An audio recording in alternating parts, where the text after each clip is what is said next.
Hi guys, welcome back. So Diddy went all out to throw an epic 27th birthday party for his friend Wink Wink Meek Mills. The day-long party held on May 3rd, 2014 cost Diddy $25,000 in rent alone. And what was left behind? Cocaine, half-empty bottle of liquor, used condoms, and blood-stained bedding. Yuck. The property manager, Jason Haight, says the bedroom the following day were disgusting.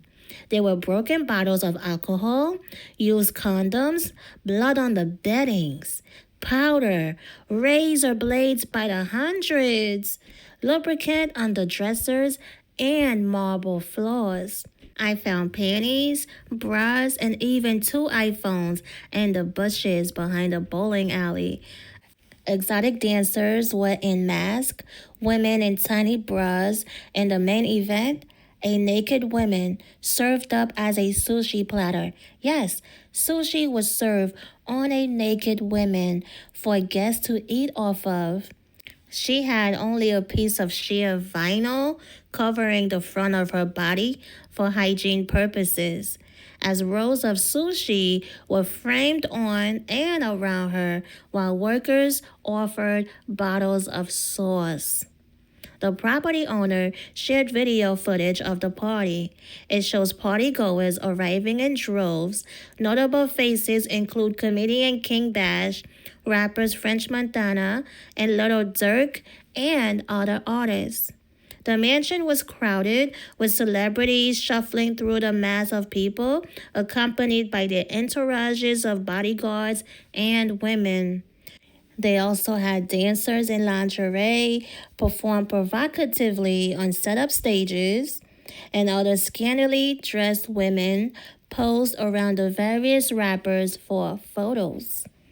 At one point, Meek Mill, French Montana, and Diddy stood on an elevated platform to give a speech. They were laughing with each other as one partygoer shouted to see if there was liquor up there. In April 2014, the mansion's owner says he was contacted by Diddy's personal assistant saying he wanted to rent the venue for a party for Meek Mill. It was held 3 days after Meek Mill's birthday, but he specifically wanted it to be on the night of the first fight between Floyd Mayweather and Marcos Maidana.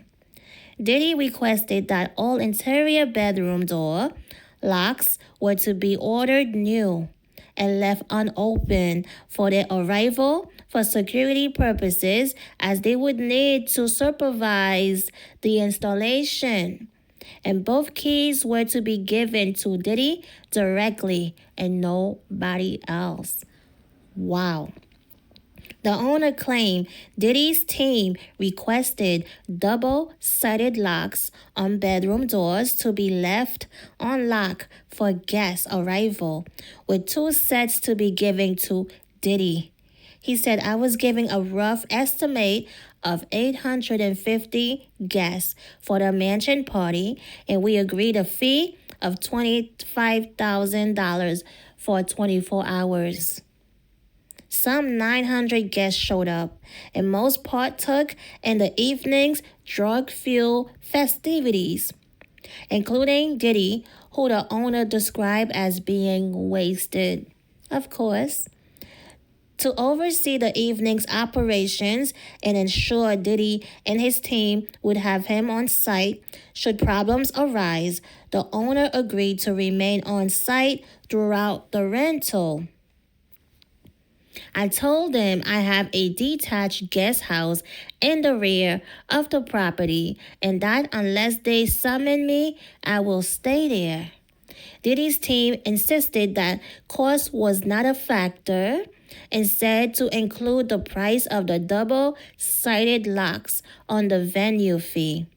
Diddy allegedly had an assurance policy to cover the mansion, its contents, and any loss of life for the event. What? Diddy even brought in his own smoke detectors.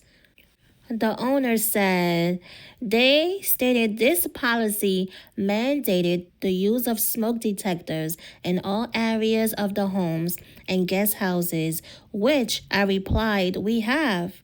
They said they would prefer brand new ones and would have them shipped to me. They would install them upon arrival. They said the detectors will be temporarily attached and removed after the event. I agreed. That's what the owner said. Wow, this is crazy. So not only did he wanted the locks to be changed, every room had to have new locks, and only did he get the keys to the room. And he also wanted his own smoke detectors attached in every room. You know what that means, right? Those so-called smoke detectors had cameras inside of them. Listen, those were not real smoke detectors. The fact that Diddy wanted to remove all of the original smoke detectors and replace them with his own smoke detectors just for the party. And once they're done, they'll take the smoke detectors. Yeah. So those were not real smoke detectors. Those were filming devices. Those were cameras inside of these fake smoke detectors. This is wild. This guy, oh wow, okay. Anyway, the party ended around 3 a.m. and there was rampant cocaine use with broken bottles and condoms wrappers left all over the property, the owner claimed. The bedroom were left in disarray. He estimated he collected around half an ounce of cocaine from around the palace. I thought it was powdered sugar everywhere, he said. So, cocaine everywhere, blood stains on the sheets. Yuck. And then only Diddy can open the bedroom doors. And with camera devices as smoke detectors. Oh my goodness. And you know what else he does? With every big event, Diddy would throw a party. Like, say there's the MTV Music Award. Diddy would then throw an after party. He would use these events as an excuse to throw an after party. And that's how he find these victims, young women, young men. They think they're coming to an after party, and then they ended up being victims. That's how Diddy and them had access to all these victims, because these partygoers go in as partygoers and then they leave as amateur porn stars because they are being filmed. They are drugged and they are filmed. So they have these tapes of them drugged up and sex acts, and they don't even know it. And Diddy would sell these tapes, these videos of these young women, young men, and kids to his friends and whoever in the black market. Yeah, it's sick. It's really sick. Did you know after all of that, after the birthday parties that he throw for his lovers, after they show up at places in matching outfits, did you know that Meek Mill has taken steps to separate himself from Diddy? He told one fan on the street, "No Diddy gang." Huh, no Diddy gang. Oh, it's kind of late for that. It is way too late for that, Meek Mill. Oh, Shaw, what's up? Yeah, y'all already know we Yo, playing out Shaw. this motherfucker. Let's This real go. life. Real life Yeah, shit, nigga, girl. no Diddy gang, Meek Mill in real life. Don't ever disrespect me, you Talk heard? that shit, Meek. Yeah, Meek. I don't know about you guys, but The moment I laid my eyes on Meek Mill, I knew he was a homosexual. For some people, they only began to question Meek Mill and Diddy's relationship when producer Rodney Jones filed that $30 million lawsuit against Diddy when he accused Diddy of sexual assault. So Rodney's lawsuit stated that a Philadelphia rapper who dated Nicki Minaj had allegedly engaged in a sexual relationship with the rap mogul, leading to speculation that the redacted name was Meek Mill since he dated Nicki Minaj from 2014 to 2016.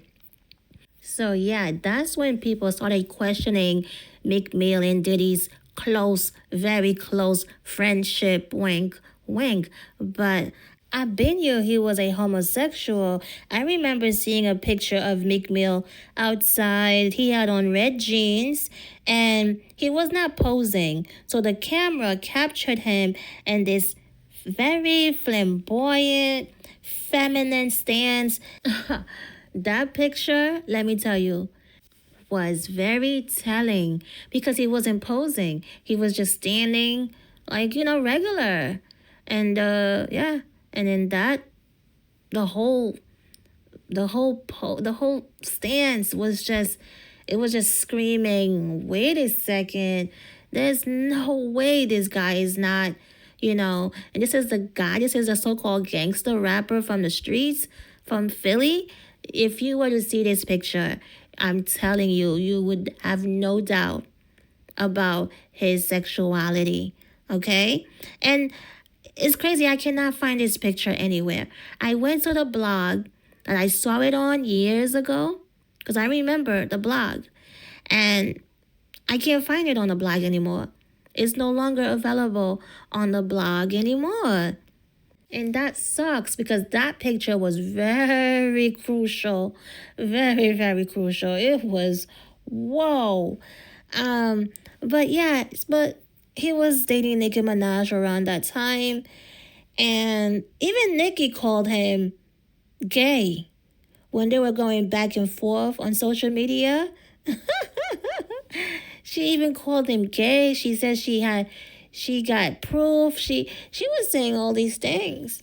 She called him gay, flat out called him gay, and she had some stuff on him. So, in the relationship, that relationship made no sense. It made no sense. I thought it was fake. I'm like, there's no way Nicki's dating this guy. Because if you see her next to him, and then his whole stance, his vibe, is just, no. It was a fake relationship. I don't believe it was real. They had no connection. The vibe was off, right? No connection at all. It just seemed fake. You know how Hollywood is. These fake relationships for publicity. He looked awkward. He always looked awkward. But next to Nicki, it was just always awkwardness. It was just like, what? What?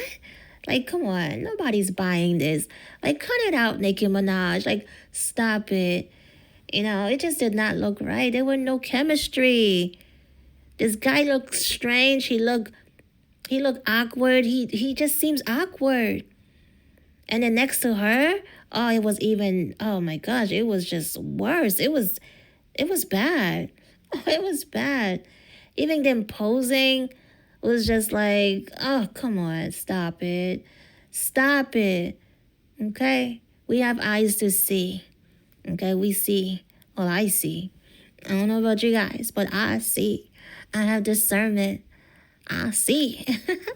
But yeah, and remember too, let's not forget the pool video where Diddy was like, you're doing it and doing it well. You're doing it, daddy. You're putting in work, daddy. You're doing it and doing it and doing it well. You're putting that work, daddy. I'm proud of you. And Meek Mill had a broken back in the pool. Like he just, like someone just took him to Pound Town. That's Man, you doing it, man. You deserve it, Daddy. You putting in that work. Proud of you. I love you. Yeah. What it looked like. His back was hurting and he was bent over. And Diddy's like, yeah. And Meek Mill could not even stand up straight. He was like slouched over. And Diddy's like, yeah, you put in that work. I'm sure he did put in that work. He was throwing it back. He was throwing it back and he blew his back out from throwing it back. I mean, come on. A guy's like, yeah, you putting in that work. You putting in that work. Yeah, he was probably getting a train ran on him. That's a lot of work. That's why he was slouched over like that in the pool. Couldn't even stand up. And remember, he's very, very, very tight with, what's that NFL owner's name? Robert Kraft, I believe. And they were on a yacht. Meek Mill, Robert Kraft, and some other old man. Some old white man. And it's just, yeah, it was very telling. Very telling. And then another time you see him bunny hopping. For, what's that guy named? The one that threw the white parties. Michael. I forgot his name. But he just, yeah, that guy is suspect. That guy? Oh no, I don't trust that guy. Michael Rubin, I think that's his name. They had Meek Mill bunny hopping on the tennis court. Meek Mill was bunny hopping on the tennis court. Oh, it was so ridiculous. It was disturbing. This so-called gangster, street thug is bunny hopping for these billionaires. Oh man, you can't tell me that Meek Mill is not a yacht boy. You know how they have yacht girls, these women that they take on the yacht for escort services. Yeah, Meek Mill is definitely a yacht boy for these billionaires. So yeah, that's all, you guys. What are your thoughts on Meek Mill and Diddy? Close friendship. But now he's trying to distance himself from Diddy. Do you think it's too late? And do you believe that he's a yacht boy? Don't forget to like, subscribe. Thank you for the support, you guys. And I will see you on the next one. Peace.